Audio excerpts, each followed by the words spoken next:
जी।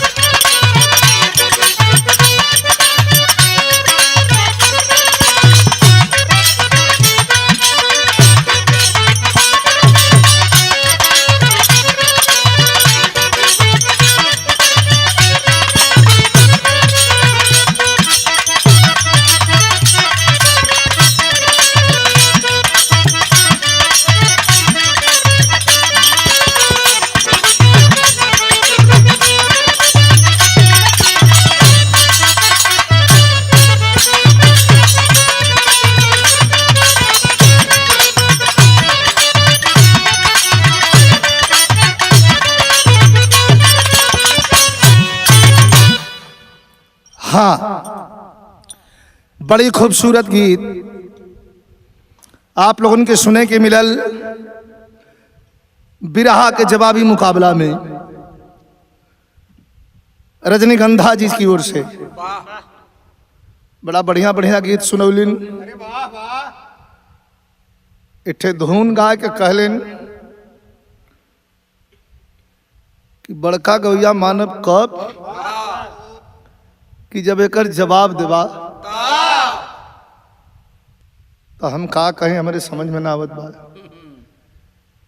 धुन गौली है कि ऊंचे पोखरवा के नीचे बघाट,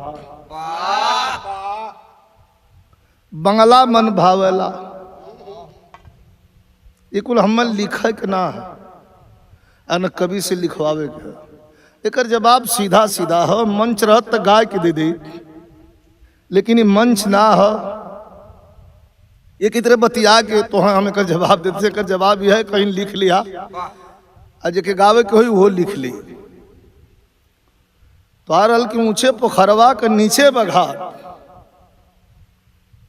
अब एक गावे के हुई तो गा दा कि ऊंचे पोखरवा में लंबी लंबी घास, बंगला चिकन लागेला। एक जवाब ही है। आप लोगों से चाहब कि आप लोग सुन लिया तो लोगों का मन हुई कि एक गाय के सुना दें तो गा के भी सुना दे। लेकिन हम खौलत रहा कहली न कि गौया मानव कब कि एक जवाब देवा तब अच्छा है। तैयारी तो हर ठीक हो तो ठीक है लगत है। कोई बात ना हो, कृपा बनल रहे आप लोगन कर। और जवाबी बिरहा मुकाबला जा रहल बा। हमारे बड़े प्रिय अजीज मित्र जो कंपनी के डायरेक्टर हैं भाई राघवेंद्र प्रताप सिंह के देख रेख में ये रिकॉर्डिंग हो रहल बा। कंपनी का नाम फटाफट कंपनी, और दिल्ली के प्रोड्यूसर हैं आदरणीय केसी चौधरी साहब। केसी चौधरी साहब ने मन बनाया और राघवेंद्र प्रताप भैया से कहा कि मुझे बिरहा विजयलाल जी से गवाना है। तो आजकल की स्थिति आप लोग जानते हैं कि घरे घरे कंपनी, घरे घरे चैनल, सब अपने अपने में मस्त बा। लेकिन जब चौधरी साहब को लेकर के भाई राघवेंद्र प्रताप हमारे यहाँ आए, विजय प्यारेलाल से मिले, तो हम उनको ना नहीं कह पाए। लौटा दूंगा, दिल्ली से आए हैं, इनका मन टूट जाएगा। और उनका कहना है कि आपको मैंने मंच पर तड़पते हुए, गरजते हुए देखा है। दूसरा कलाकार कुछ भी गाए, रजनीगंधा जी कुछ भी गाए, आपको कोई वीर भाव गाना है। एक वीर रस गीत प्रस्तुत बा। हमके उम्मीद बा कि आप लोग के पसंद होई। आप लोग आनंद ले हुन, आनंद लेत हुन और आनंद ही तरह लेते रहें। आशीर्वाद भी आप लोग का बनल है। और आप लोगों ने सब कुछ दे दिया, अब क्या बाकी है? जो बाकी है वह भी 2024 में आप लोग देने जा रहे हैं। आइए।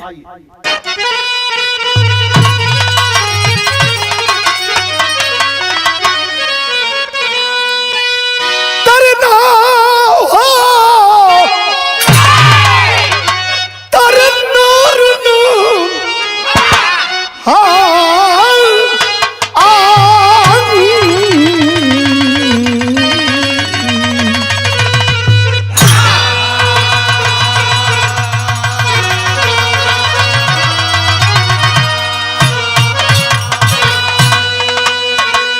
वीर रस का भूमिका कितना बढ़िया भाव कवि लिखत हूं।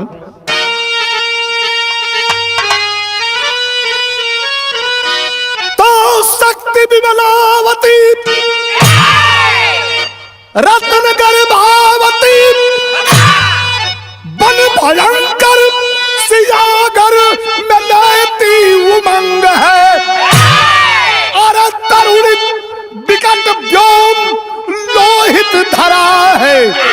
और भरा है प्रभंजन तूफानी प्रसंग है।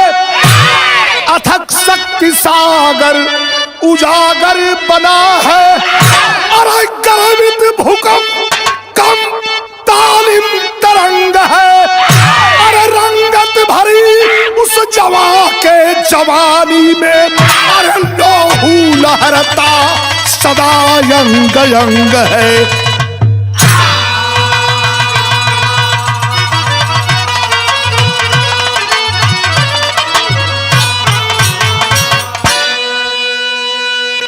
ये गीत वीर रस का भाव हो, लेकिन एक कॉम्बिनेशन है विजयी प्यारेलाल का। रंगत भरी उस जवां के जवानी में लोहू लहरता सदा अंग अंग है। कहानी बड़ा सुंदर हो और इतिहास का वह अध्याय जिस अध्याय को लोगों ने दबाया था। बलिया जिला में एक गांव, जिस गांव का नाम गौरा, और गौरा गांव में माई खोइलन के गोद में 2 ठे बेटवा पैदा भइलन। घराना जदुवंशी। और दोनों बेटवा जब पैदा भइलन है तो वो लड़कन का नाम करण भयल। एक का नाम लोरिक रखायल, एक का नाम संवरू रखायल। संवरू बड़का रहलन और लोरिक छोटका रहलन। धीरे धीरे बाल अवस्था पार कैलन। जब जवानी का अवस्था आइल हो तो हाहाकार मचे लगल। एक बात मंच पर भी कहिला और कैसेट के माध्यम से, आज ये कंपनी के माध्यम से भी, फटाफट कंपनी के माध्यम से ही बात आप लोग के बीच में बतावत है। ये सब आंशिक चीज हो। जेकरे अंश में हो वह बड़का गवैया लड़वैया होई, पढ़वैया होई, चाहे कौन भी बुलंदी के पाव वाला भाग्यशाली हो। जेकरे अंश में हो, जेकरे अंश में नहीं हो तो साझे सवेरे रोज केहू के केहू गरिया के कुछ होई हुई। कवि जी भाव लिखत हो बहुत बढ़िया सुंदर। यहाँ लोरिक का पहलवानी चमकल हो, अगल बगल का पहलवान दांत पर दांत अंगुली लगौले हुए। वही बीच में एक खबर आई सोनांचल बनांचल जौन सोनभद्र का तराई हो। एक गांव अगोरी, अगोरी गांव में माहर के घर में एक ठे बिटिया जन्म लेहलस, जौन बिटिया का नाम बतावल गयल मंजरी। ये हमार इतिहास बतावला कि ओकर नाम मंजरी रहल। लोरकी में लोग मजरी मजरी कहलन, लेकिन मजरी जब पैदा भइल हो तो करे खूबसूरती का चर्चा चारों तरफ भइल। वहां का एक मन बढ़ू राजा रहल, जौने का नाम बतावल गल मुलागित। मुलागित तो ही बरहिया के दिन जाके और मंजरी के हाथ में धागा बांध देलस कि जहिया जवान हुई तहिया बियाह करब। दिखाई मन बढ़ी। आई खबर जब लड़की धीरे धीरे सयान भइले हो तो ई खबर उड़ते उड़ते पहुंचल हो गौरा में। और गौरा में जब लोरिक सौरू के पास पहुंचल हो तो तलवार उठा के भाव तन गई। अरे गरीबी का, गरीबी में किसी गरीब का मजाक उड़ाना का अच्छा हो का। इतना जब सुनलन तो दोनों भाई पलटन तैयार करे लगलन। कव्वाली का तर्ज हो मास्टर, कवन तर्ज बात।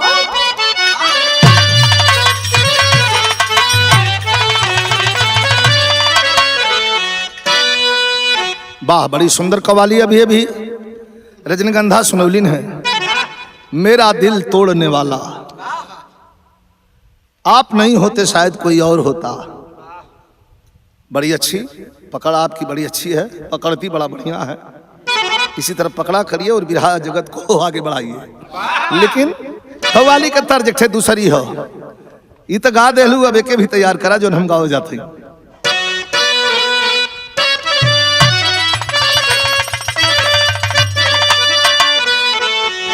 अरे होठों पे तेरे प्यार का, अरे होठों पे तेरे प्यार का इजहार हो ना हो।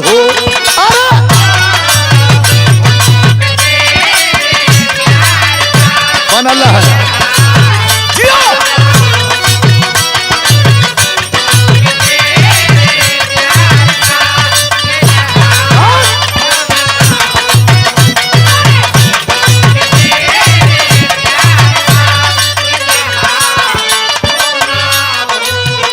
शायर कहता है, रजनीगंधा जी ध्यान दीजिए।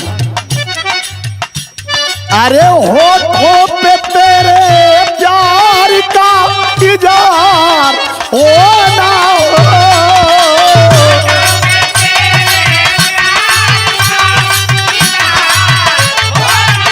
भर अल्लाह है, हाथ उठावत रहा।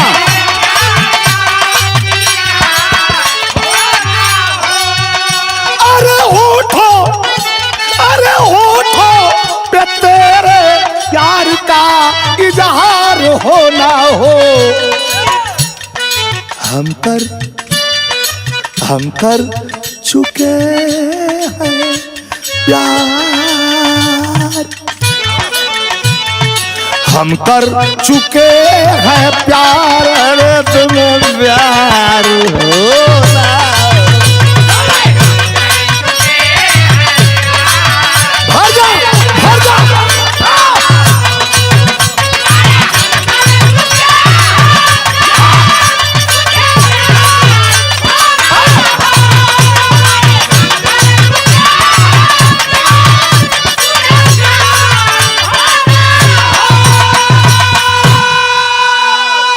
कॉम्बिनेशन है, होठों पे तेरे प्यार का इजहार हो ना हो। हम कर चुके हैं प्यार, तुम्हें प्यार हो ना हो। तुम भले किसी और से नैन मटक्का करो, तुम भले रात दिन किसी को आई लव यू कहो, लेकिन हम कर चुके हैं प्यार, तुम्हें प्यार हो ना हो। क्या फर्क पड़ता है? लेकिन वीर रस का भाव तनियो बीरन के माटी के लिए और बीरन के जवानी के लिए कैसा?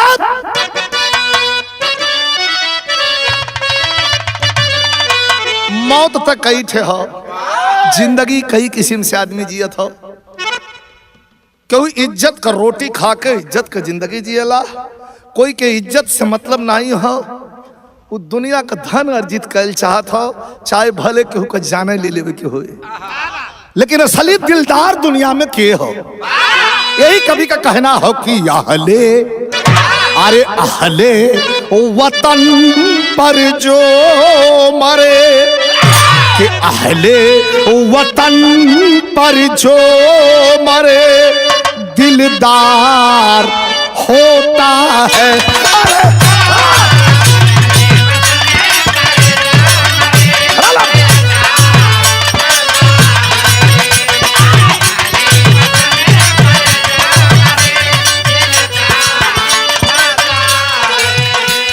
अरे अहले वतन पर जो मरे दिलदार होता है।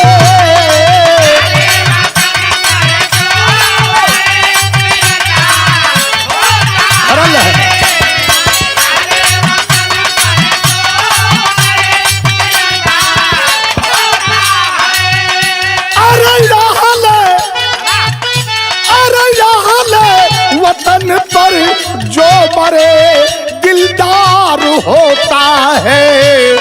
लाखों करोड़ों में वही, लाखों करोड़ों में वही सरदार होता है।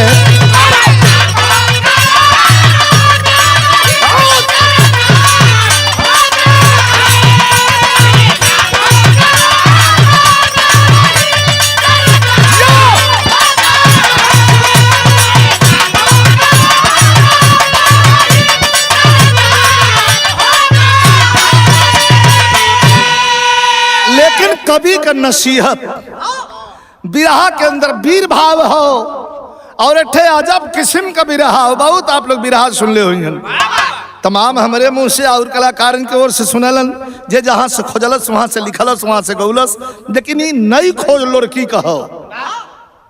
वीर का पहचान इशारा हो कि हैरान के लिए जवानी, जवानी काहे बदे हो? वेश्यालय बदे और मदिरालय बदे नहीं हो। जवानी काहे बदे हो? हैरान के लिए जवानी, मर्दों के लिए मर्दाई। हैरान के लिए जवानी, मर्दों के लिए मर्दाई। कायर के लिए कायरता, वीरों के लिए वीरताई। पानी पर पानी वाला, पानी पर पानी वाला है, पानी पर मर जाता। पानी पर पानी वाला है, पानी पर मर जाता। इतिहास उसी का बनता जो नाम अमर कर जाता। कवि का इशारा है कि गौरा वीरों की धरती, अरे गौरा पीरों की धरती। लोरिक पर चढ़ी जवानी, बाएं बन सबकी झूमे, दाहिने दुर्गा महारानी। कि मंगरा पर चढ़ के लोरिक,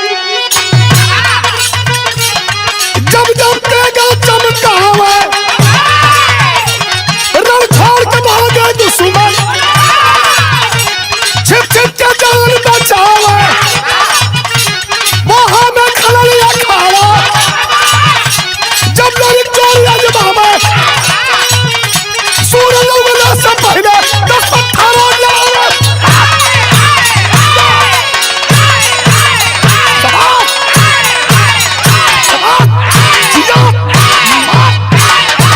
एकदम सही है बेटा, ये असली वीर रस हो।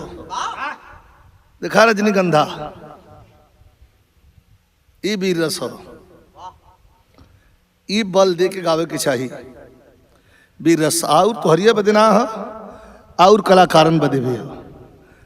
मेहनत जमन काम करो कि खूब मन से करे, मेहनत से करे। नहीं तो देहात में एक पुरान खिस्सा कहल कि कोनो लड़की रहल, ओकरे गौना के दिन पर गल, ओकरे घरे वाले ओके डांटे लगल कि कुछ काम धंधा नहीं करते हो, कैसे तोहार बीती?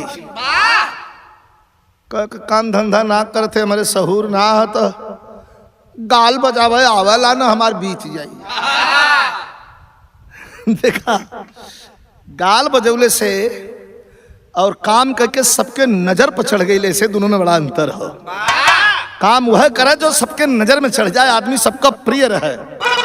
और आपके बात से, तोरे कोनो कैल काम से कोई के अगर कष्ट हो गए तब भी हम और आप पाप का भागीदार हैं।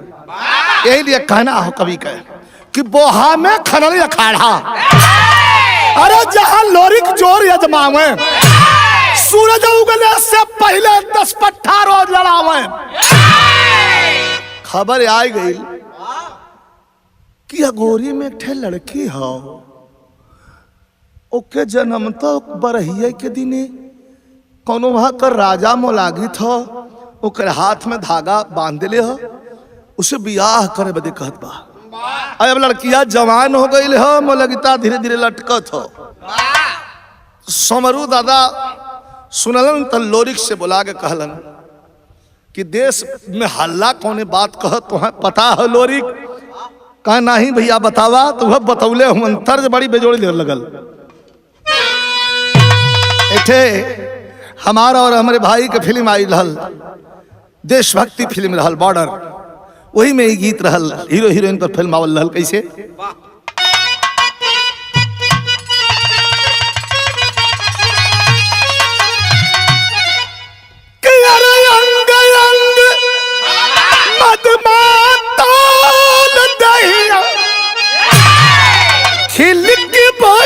कचना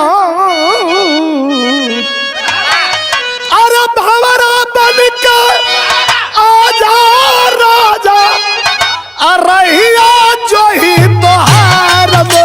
बलमुआ हो, ए मोरे सजनवा हो, अरे कब ले करैबा इंतजार।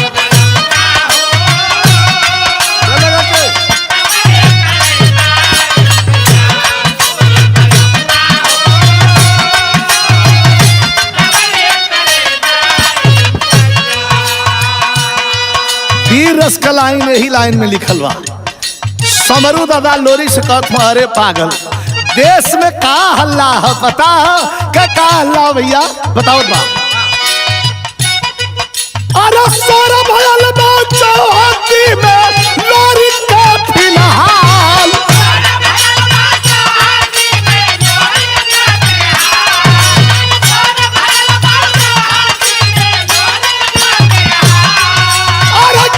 छाती में दम इतना, छाती में दम इतना, रोक गई के ताल गढ़गौरवा में, अरे गढ़गौरवा में ओ, और गढ़ चले गो अहीरे का लाल, अरे गढ़ चले गो अहीरे का लाल।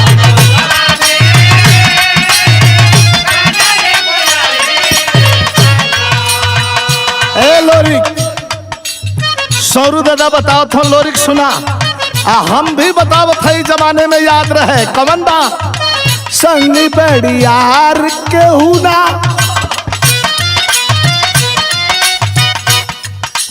अरे संगी बड़ियार के हुना होला बड़ा भाई से,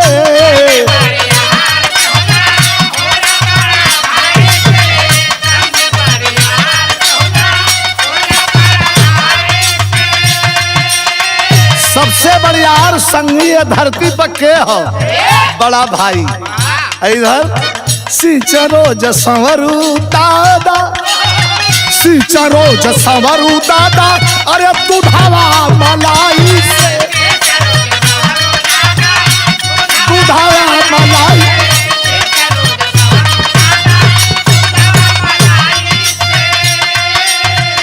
चढ़ गईलन दोनों भाई सेना लेके चढ़ गईलन मोलागित के मार के और मंजरी के मांग में सिंदूर भर के और दुल्हन बना के लेके चलन। यही मारकुंडी घाटी पर जब उतरलिन है टोला रुकलन, जब उतरलिन मंजरी तो धरती का गोड़ मंजरी परलस आ कलस की स्वामी बड़ा देश में हल्ला रहल कि बड़ा लड़वैया हुआ हो, कह तुहा कोई सखो का, कह हाँ सखो कहो अकेले पूरा लोगन के प्रश्न कह देला तो अपने बिरताई का परिचय यहाँ तनी दे दा कि लोग हमें जाए तो याद रहे लोगन के कि एक यही रहल गौरा से निकाल के सुमीर के माई दुर्गा के निकलन मार के तलवार और पहाड़ का छाती फाड़ दहलन, जो मरकुंडी घाटी पर आज भी बिरहा होले हम लोग के भी लोग गवावेल। तो मोलागित से छीन के लेके ओके मार के चल के अलन। 2 साल बीतत बीतत मोलागित के छे चेला रहल, ये बिरहा में अब भाव जागृत होता कौन चेला रहल।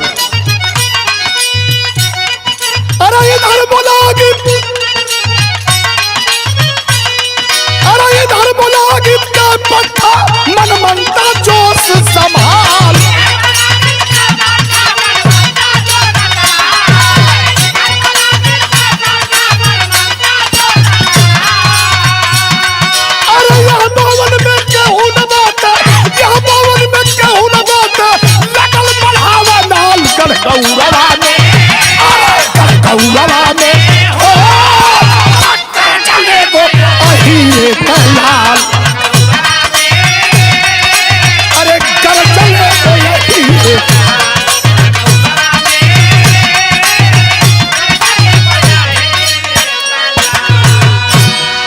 इधर मोलागित का पट्ठा मनमनता जोश संभाल। यह 52 में केहू न बाटे लगल मढ़ावे नाल। हाँ गढ़गौरवा में गर्जल एगो हीरे के लाल। जवानी सब कर आवेले, रजनीगंधा जी बुढ़ौतियों सबका आवेले, बचपना में अल्हड़पना हुआ, दिमाग काम ना करेले देह बहुत काम करेले, आज जब जवानी आवेले तो जवानी देह में देह जवन बा देह खोजे लगे। चिल्लाए चिल्लाए के खोजे। तभी अब बोल दे तो कहवा कि कैसे कहत हो तोहर जवानी में देह कहाँ खोजलस, तोहर तो देह जवानी में खाली मछली खोजलस। ए भैया अब जवानी मनमनता का चढ़ल, गुरु पूर्णिमा का दिन हो और जाके अपने गुरु मोलागित जे के पीट के लोरी के लेके चल गल ललन डोलवा, उन्हें के जाके गोड़ परलस। का गुरु हमारे जोर रुकत अमात ना हो। गुरु कहले इस तरह हमरो ना मात्र। का गुरु हम समझत ना है। कहले यहरे से आयल ही रखे बलिया से, तो पहले बलिया ना रहल गाजीपुर रहल, बलिया का तहसील गाजीपुर रहल। गाजीपुर के बलिया इलाके से यही आयल आया के जमन मरले हो कि जहाँ जहाँ कर एड़ लगल हो वहाँ वहाँ ज्यों ज्यों पुरुआ बहला त्यों तो हाड़ में दर्द होले रीझला। तोहार भैया जवानी है कह कौन रह वो उस्ताद बता देता झिंगुर मतिन दे है उस्ताद कौन रहे उस्ताद तुह गुरु पूजा दे हम जान भी अपन देना हुई तो दे के तोरे इज्जत के ऊपर जे धावा बोल कहा इज्जत ये करे मांग में हम सेनूर भरल चाहते अपने दिल का रानी समझ ले रहली रिश्ता में तुहार गुरु गुरु आइन लगत रहा लेके चल गल। अब हम गुरु मत कहा उजन सरवा लेके गल वही के गुरु कहा उन्हें गुरु आइन कह लिया। हम बहुत दुख में है कहा उस्ताद मजाक छोड़ा चलत है और चलत है जब तक लोरी का पटक के करे छाती पर न बैठ के ओकर पजरी का हाड़ हिला देली तबले तोहरे यहाँ मुंह न दिखाई। मोलागित कहलस कि एक बार और सोच लिया। बढ़िया से सोच लिया। हमार जीव बहुत डरात कहे कि आँख मुनाए मुनाए में 3 एड़ा मरले रहल जैसे आँख पलक गिरल खोलला इतना देरी में 3 एड़ा मार चुकल। हम हाथ जोड़त है भैया तुम बिया हुआ कल आप कह चुप रहा उस्ताद चल धलस। यह 52 में केहू ताल का रोकी लगल मढ़ावे नाल चलते चलते चलते चलते और जब सोनभद्र से बढ़ल बनारस की तरफ तो सामने रामनगर में महाराज रामनगर के राजा काशी नरेश को जौन बात तो हवेली हवेली के ठीक सामने कुश्ती का प्रोग्राम चलत रहल। कुल लड़वैया लड़त रहलन अच्छा अच्छा लोग लड़न वही में मनमनता पहुंच गल। काशी नरेश हाथी पर बैठ के कुश्ती देखत रहलन मनमनता पहुंचल वही में घूमने लगल। अनजान आदमी समझ के दौड़ के आके ठे पहलवान हाथ मिलौलन तुरंत लंगोटा बांध के तुरंत हाथ मार के और पटक के खाली हो गल। फिर घूमने लगल तीसरा जाने अलन उन्हों के पटक के खाली हो गल। 3 जोड़ जब पटक भयल तो काशी नरेश वही हाथी पर से देखा लगलन कि यार कुछ भी हो पहलवान तो ही है। देखा कलाकार का और पहलवान का चारों जोने क्षेत्र में जे भी महारत हासिल कैले हा ओकर इज्जत दुनिया करेले। काशी नरेश कराने पहलवान कहाँ से अला का पूछत हुआ महाराज हम तो जंगल से आल है न कब्बो खैले से पेट भरल और न कब्बो लड़ले से पेट भरल। काशी नरेश कहला कि इधर रुक जा लेकिन हमारे ठे बात सुन ला। लड़वैया तो बढ़िया हुआ कलाकार अच्छा हुआ लेकिन घमंड तोरे सर पर चढ़ के बोला था। याद रहे एक बात बड़ा पॉइंट के बात काशी नरेश कहलन का कहलन वाह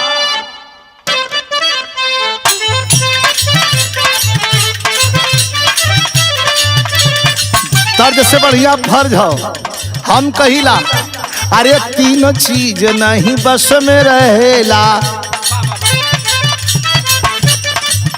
अरे 3 चीज नहीं बस में रहेला आदि पानी जवानी।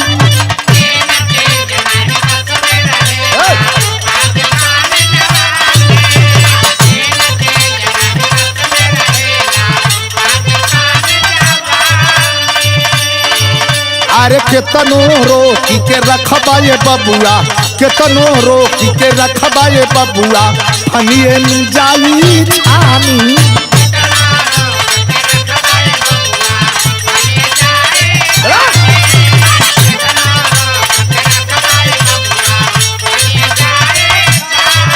अरे तीन चीज नहीं बस में रहेला, आगी पानी जवानी। अरे केतनो रोक के रखबा ये बबुआ, फनिए न जाई छानी। देह में जोर मिलल तनी जुनूनी जोश मेरा, अरे टूट जाई गुमान कहियो होश मेरा।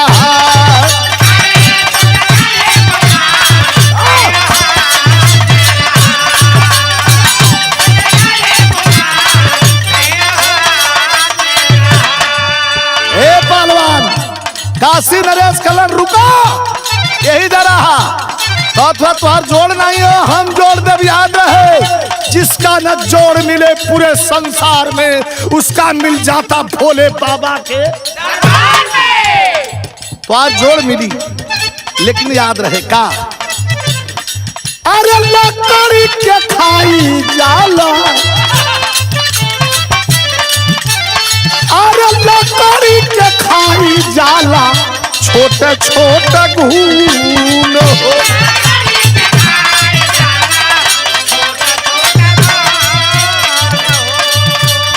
बाकी आदमी के खा ले हम, आदमी के खा ले हम, तार वाली धून हो।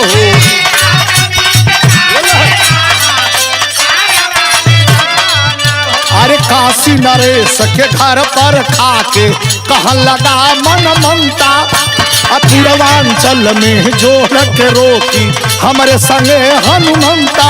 देह में जोर मिलल तनी जुनूनी जोश मेरा, अरे टूट जाई गुमान कहियो होश मेरा।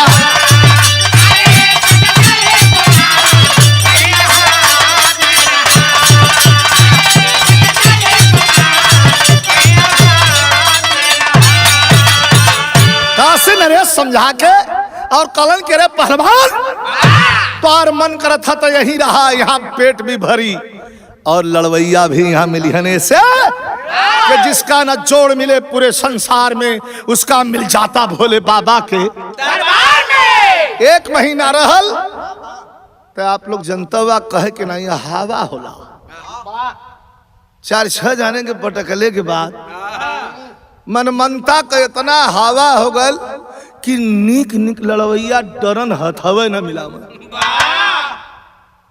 खबर ओकरे केहन पहुंचे, एक दिन काशी नरेश के सामने खड़ा भयल, देखा घमंडियावा जहां रहना सारे चिन्हाई जाला।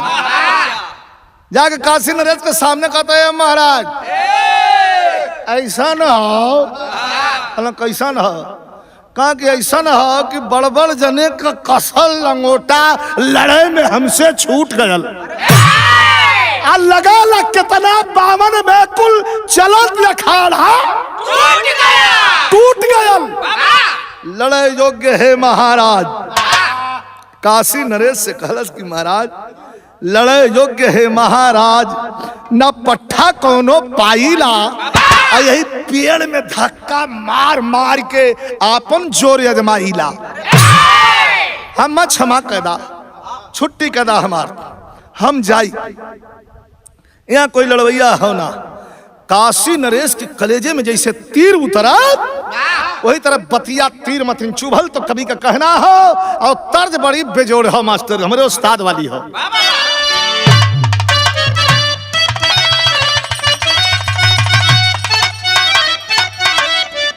वह तर्ज बाकी गज भर के, अरे गज भर के गुजोरिया गजब कर हो।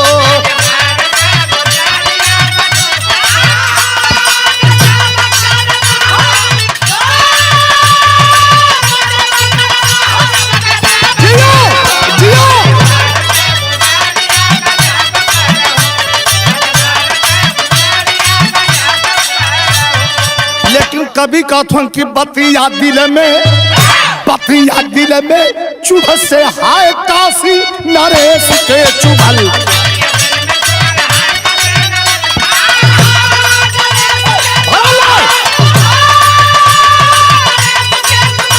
अरे नरेश के चुभल यो।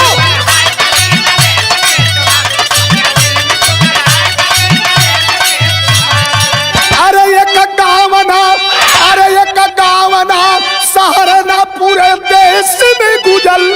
एक गावना सहारना पूरे देश में गुजल। रे बतिया दिल में चुभ से हाय काशी नरेश के चुभल।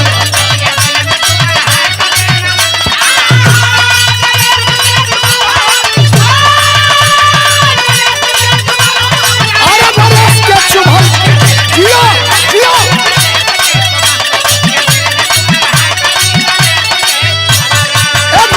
एक मिनट पहलवान, रुका रुका रुका रुका रुका। अरे हम तो छोड़ ले रही कि अपन लड़बा नाम हम अपन बनेबा, लेकिन तोहा घमंड है कि तोहर जोड़ कोई ना हो। रुका रुका, चिट्ठी देखा राजघराने में काशी नरेश पत्र भेजवावे लगलन। कहाँ कहाँ पत्र गल। बकुड़ी पुरखा बारह पवलस बीर पठावा चमार हो। अब भटौली से रतनुआ भाट बन गया लयंगार हो।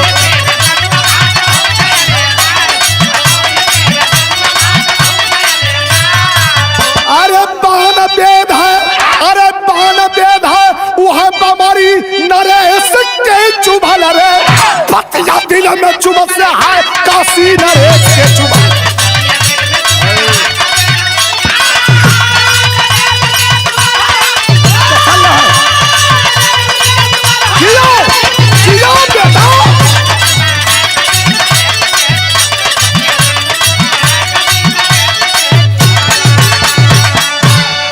खबर पट्ठन केहन भेजाए लगल। एगो पत्र गयल कहा गौरा में। लोरिक के पता नहीं बा। समरू दादा पत्र एक ठे लड़का से पढ़वौलन, पढ़वा के ही मुर्री में खोस लेलन। गैया सवेरे सवेरे दूहत हुवन। लोरिक बैठल हुवन, कहलन कि भैया दूधवा जल्दी दा, हम चलब अखाड़े पे चलब। लेकिन धीरे धीरे धीरे धीरे समरू दादा लोरी के सुनावत हुवन कि अब दुनिया में जियल मुश्किल हो गल। उठ के खड़ा हो गए लोरी का। कहे भैया क्यों कुछ कहलस का ऐसा शब्द कहे कहला। तब कहलन कैसे ये गो गीदड़ गीदड़ सियार का कैसे ये गो गीदड़ छोड़लस सेरावा पति रहो। अरे ललकार सवरुआ जगौरा कही रहो।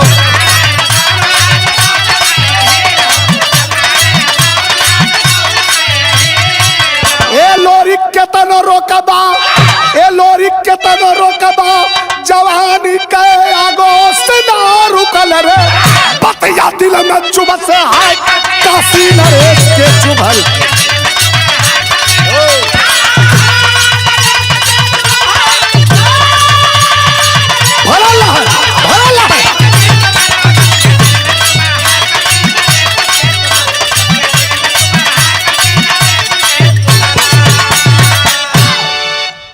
कहा कैसे करे मर्दवा चिट्ठी आयल हो।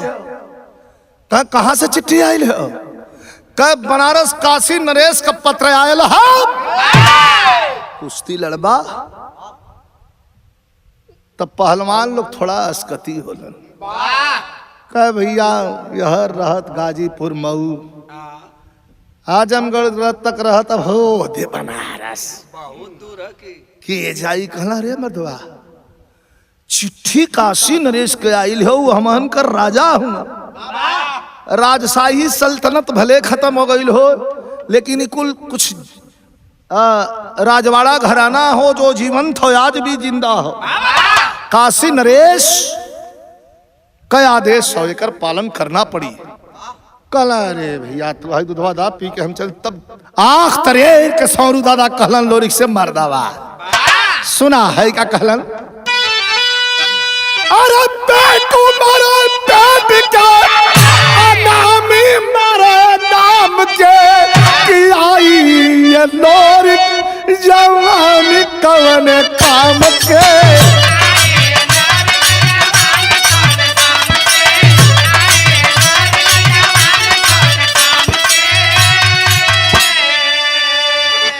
ये जवानी कौन काम के आई? कहो मर्दवा, हाथ जोड़ के कहो तुम बड़ भाई है तो से कलंक की कीमत चुकाई है, कीमत चुकाई है भयवा सुरही के दूध के। तोड़ दी है बाजारी कर छतिया पे कूद के।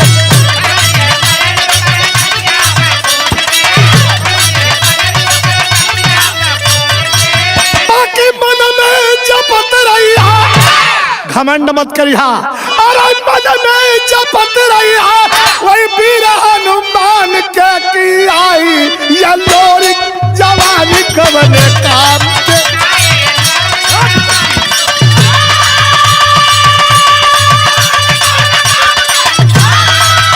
ये सही है।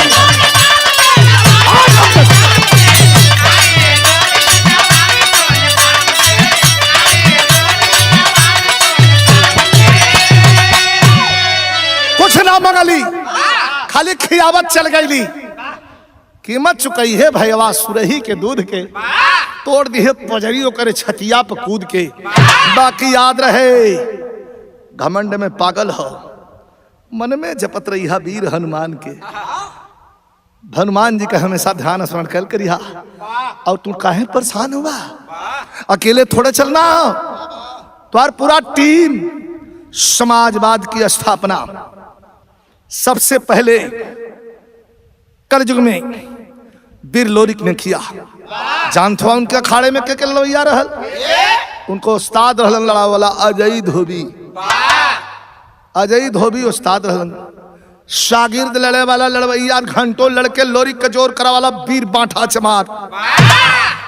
दूसरे में शीतल तेली, रूपन बारी, दुबरी पंडित, ऐसा ऐसा लोग रहलन। कहा सुना रतनुआ भाट सबके बुला ले हलन। कहलन की संगे रही तो चल चली। कहा भैया लिया चलत हुआ कहाँ चला, लेकिन वहां तो एक चीज दिखाई। कहा का दो फायदा हुई, एक तो कुश्ती लड़ ले बा और दूसरा फायदा का है मास्टर। अरे काशी में तेवर ताने है खड़े। कहा के क्या कहत हुआ? कहा काशी में तेवर ताने है खड़े, शिव त्रिशूल लिए मृक्षाल का फेंटा बांधे।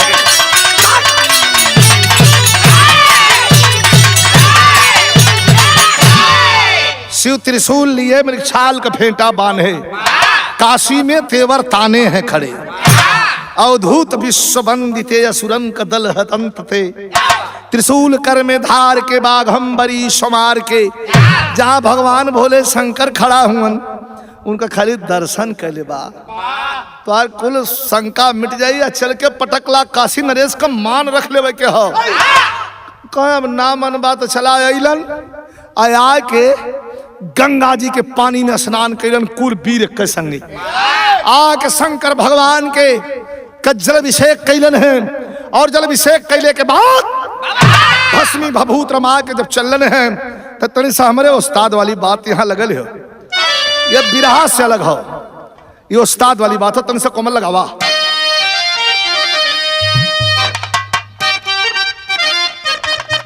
आए है यह तर्जबा कोनो दुल्हन का दुल्हा दौना करवा के दुल्हन घर में ले आयल महेंद्र। बैठ बैठ के यहाँ वहाँ ताश खेले, काम धंधा ना करे। दुल्हनिया कहो ये हम लिया एक जीव रहला, दू जीव भेला, कुछ दिन में 3 जीव होला। हाँ अब काम धंधा ना करबा, भोजन न मिली तो निर्जीव हो। तब गलत काम हो, कोनो काम धंधा कर। कहाँ कौन काम धंधा करी रे? कहीं नौकरी मिलत हो? दुल्हनिया कहे नौकरी हो करबा कहा? कहे कहा कि चला राज मुल्क कि चला राजा मैं के। अरे नौकरी लगावाई दे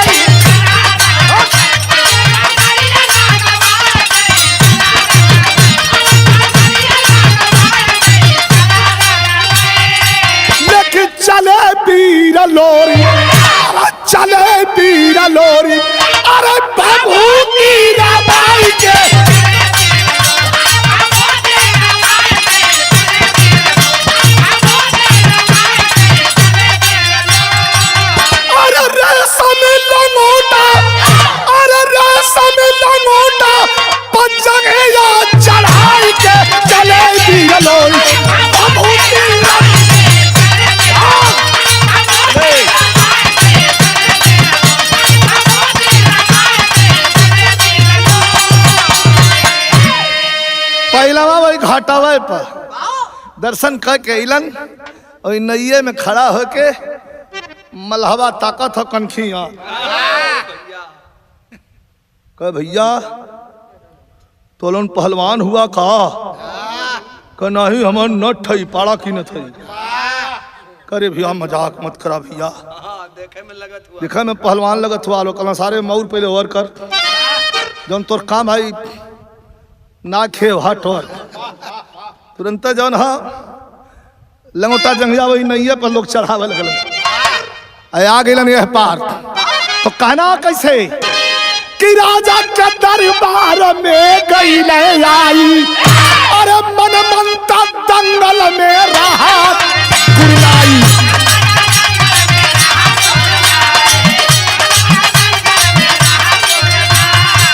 अरे ताकल लोरिक अरे ताकल लोरिक नजरे आगू भाई के चलती बाबूजी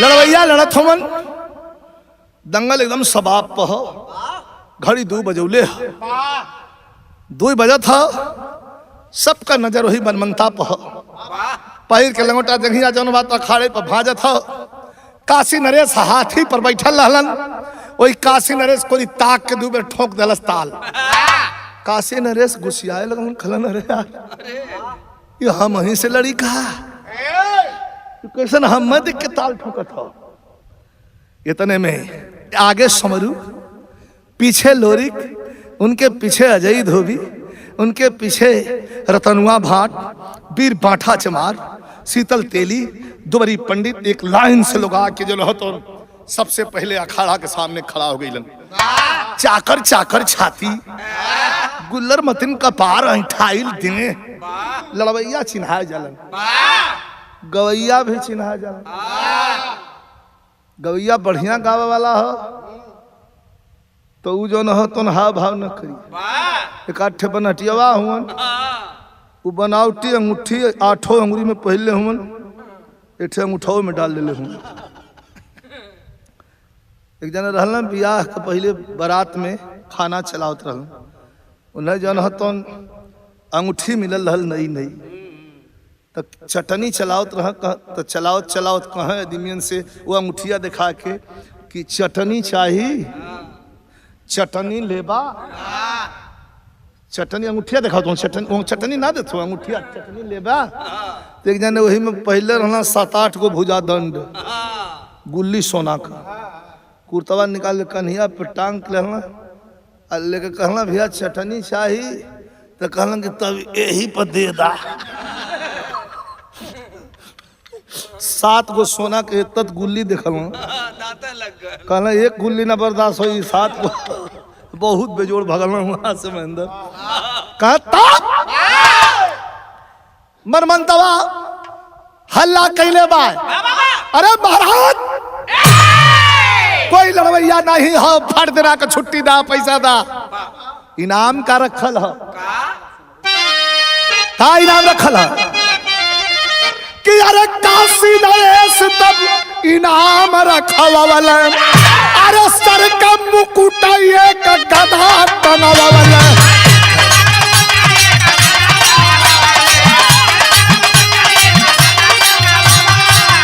अरे विदा कयल जाई अरे विदा कयल जाई घोड़ा पर बैठाई के चले बिरलोर बाबू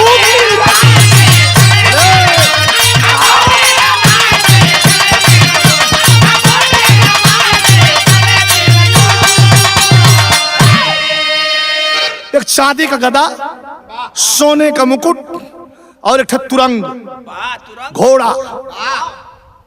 घोड़ा पर बैठा के और जब लड़वैया पटक दे के विदा कल जाये मनमंता कहलत महाराज से महाराज यहाँ कहू ना है जन इनाम रखले हुआ ये दे दा हम लेके जाए जंगल अखाड़े का माटी खनाइल जब कपड़ा निकाल के फेंकलन और लोरिक फिर से अपन लंगोटा तो बन नहीं रहलन, चंगिया चढ़ावे लगलन। देखलन तो एक आदमी आ करके और काशी नरेश से प्रणाम करके कहलस कि सरकार ये बलिया से आल होन लोरी खवन, बहुत बढ़िया लड़वैया हुवन। आदेश हो गयल खाना अखाड़ा, फिर से अखाड़ा का माटी खाना लगल। मास्टर बोल जा कि अरे गहिर खनाइल, अरे गहिर खनाइल अखाड़ा के माटी फाटी बिरवन के, अरे मन मनता तब मुसुक मरल चाटी फाटी बिरवन के।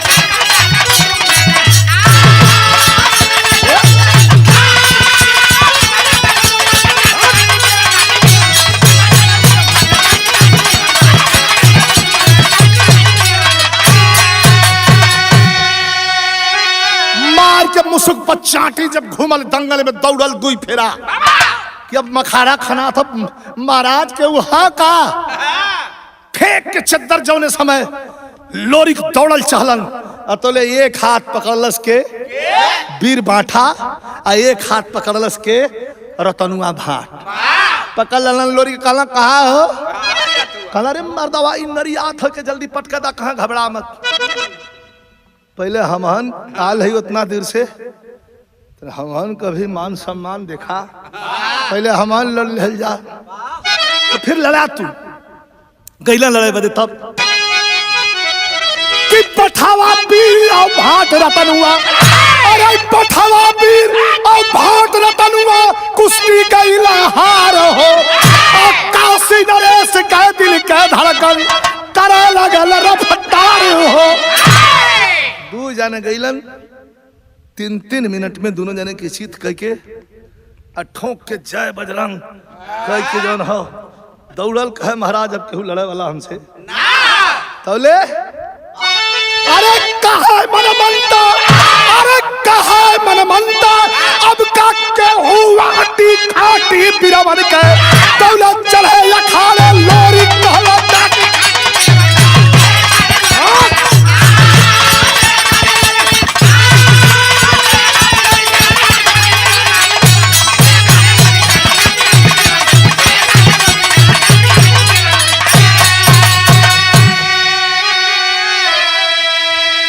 ललकारा लगल।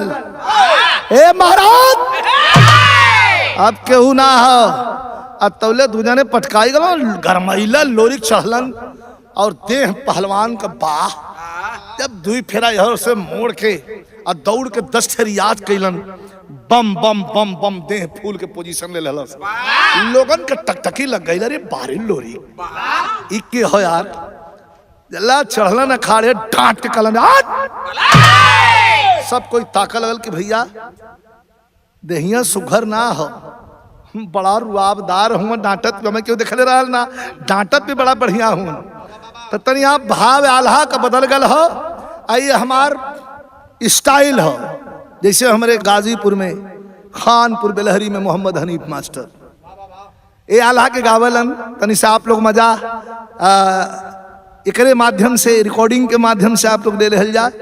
हमारे रिकॉर्डिंग सुमन जिनका स्टूडियो हो, हमारे मन्नू भैया भी बड़े प्रेमी हुन बिरहा का, बड़ा हौसला दे रहल हुन। लेकिन कहना हो कभी कहे कैसे मास्टर इशारा करत हुन,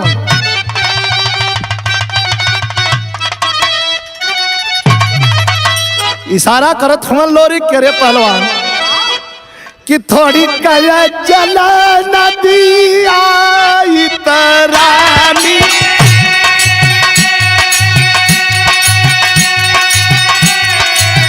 आधा जलक गगरिया छलक जाया,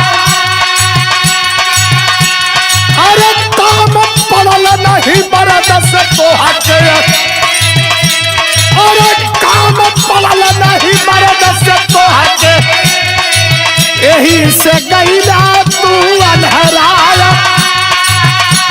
तो लोरी का धूरा मुसुका पर, अरे लोरी का धूरा मुसुका पर, अरे मिलल हाथ दे हाला ना मुरुका,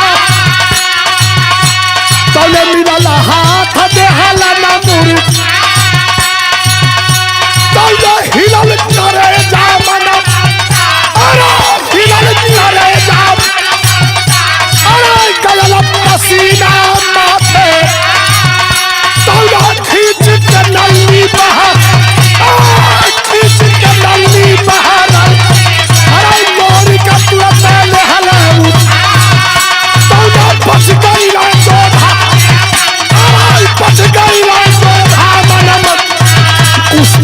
काटे कहे यार यमरा तैयारिया यार यमरा तैयारिया दौलत अरे यमरा लिखली खला बेटी में।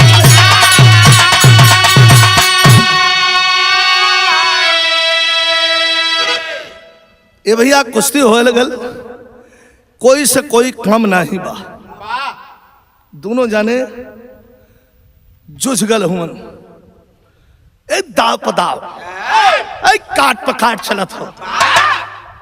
सौरू दादा नीचे बैठल रहलन। अच्छा एक बात बता दें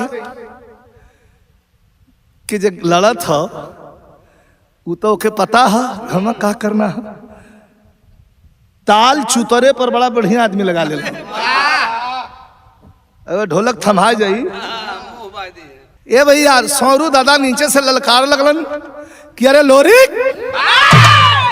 इका करत हुआ अल्लाह का फिर एक ठे फलेवर बदला था यहाँ।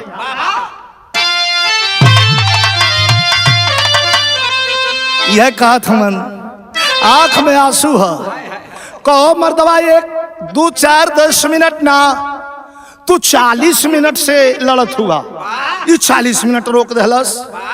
गुस्सा में सौरू दादा कोरी लोरी तकल कहना होता न तने अजमावा रियाजी है, हम 40 मिनट रोकले है कर मतलब समझला का है। लेकिन सौरू दादा कहत हन का कहलन, कहला कि डूबल चाहिए वो लोरी, डूबल चाहिए वो लोरी, यह गौरा के पकड़ी।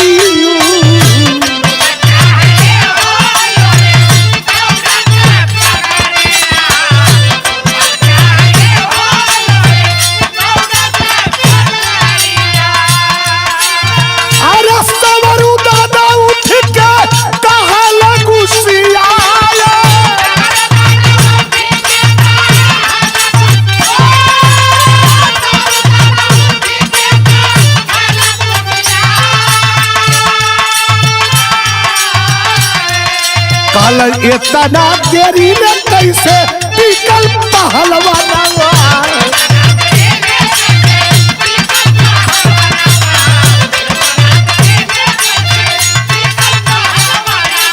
अरे तोहरा जवानिया के बात तेरे धिक्कारा।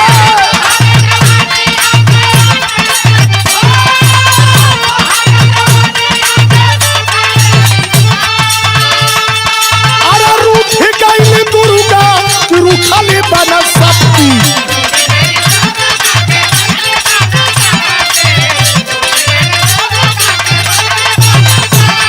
अरे पिया घट गई ना भैया चोरवा तोहारा।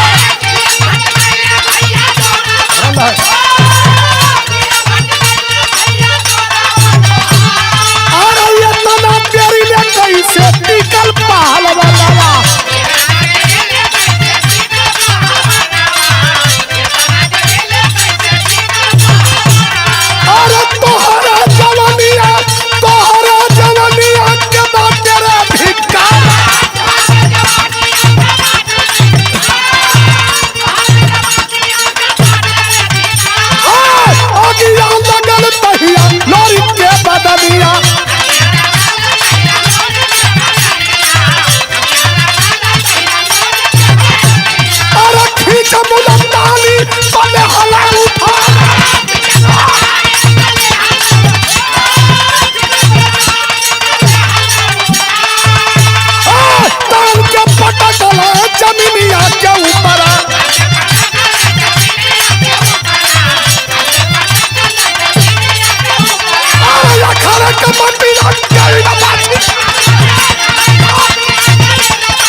सौरू दादा नीचे से लल करलन कि रूठ गई दुर्गा की रूठली बनसप्ती की घट गई भैया जोरवा तुहार। अगिया लगल तहिया लोरी के बदनिया खींच मुल्तानी पर लेहला उठाए, तान के पटकल जमीनिया के ऊपरा कि अखाड़े कमटिया गईल बा। तान के धरती पर पटकलन और इतना कस के पटक दहलन कि आधा पर ले उठ के फिर सूत गल। काशी नरेश हाथी पर बैठल हुआ, वही पर से ताली बजौलन। झोरी में सोने का सरफी बनल, झोरी धड़ाधड़ धड़ाधड़ लोरी के ऊपर लोकावे लगलन। वही में दो चार ठे लोरी बोलन, दो चार ठे महेंद्र तोहरे मतिन जो रहलन, लेकिन नहीं बुक गई ना। तान के पटक के छाती पर बैठलन है और बैठ के छाती पर से इशारा कैलन कि सुना का कलन मास्टर।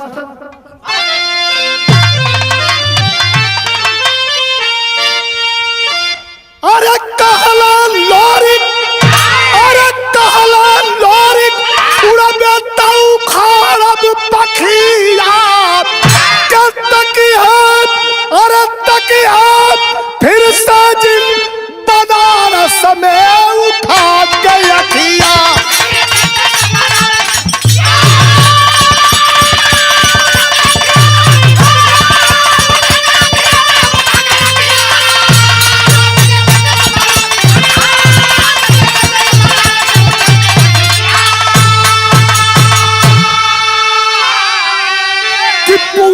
बनारस हुए भक्त भोलेनाथ के, पूरी इस घमंडी खिलौना हुए हाथ के।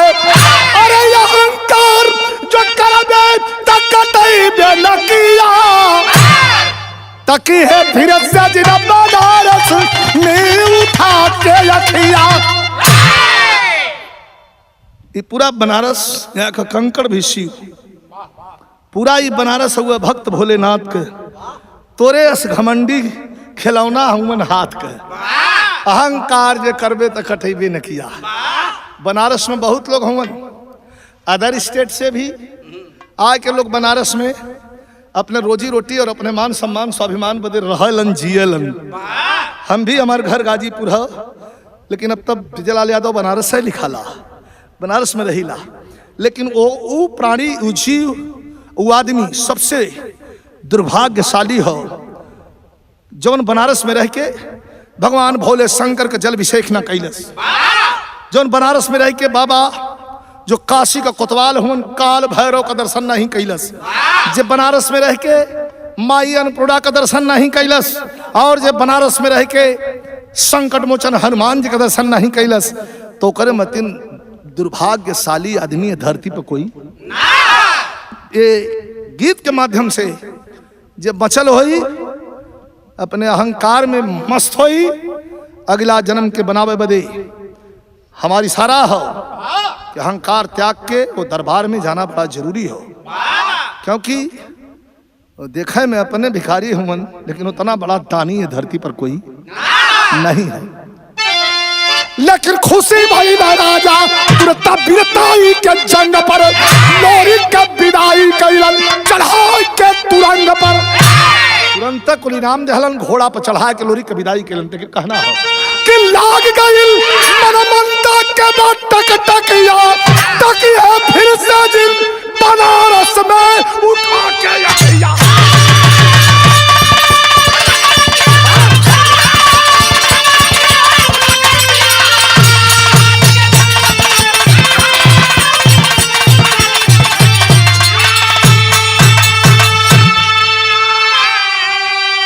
प्यारी गुरु गणेश, गुरु रामलाल की लीला, रामदेव चंद्रिका कवि का जोर कोई ना।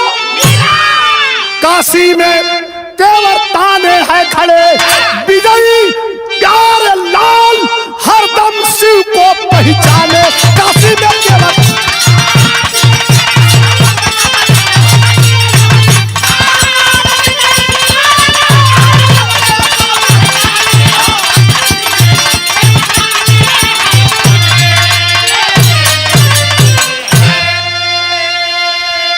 बहुत बहुत धन्यवाद। आप सब श्रोता बंधु के भी धन्यवाद। बीच में थोड़ा भाग दौड़ रहल, कम में कैसेट के माध्यम से, मंच के माध्यम से आप लोग से हम मिलत रहली, कैसेट के माध्यम से, गीत के माध्यम से कम मिलत रहली। लेकिन अब हर महीना में दो गीत आप लोगों के बीच में हमार जात रही। हरिओम स्टूडियो यहाँ के अभिमन्यु भाई और यहाँ के जो भी कार्यकर्ता साथी हों, जितेंद्र बाबू, आप लोग को बहुत बहुत धन्यवाद, बहुत बहुत बधाई। और बिरहा के आगे बढ़ावे में आप लोगों को बहुत बड़ा सहयोग हो। कलाकार चाहे जो भी हो, कलाकार की कोई जाति बिरादरी नहीं है। कलाकार सिर्फ कलाकार है और कलाकार को कला के धागे में बंध के अपनी जिंदगी अगर जिएगा कलाकार तो वो कभी मात नहीं खाएगा, समाज उसको हाथ पे लिए रहेगी।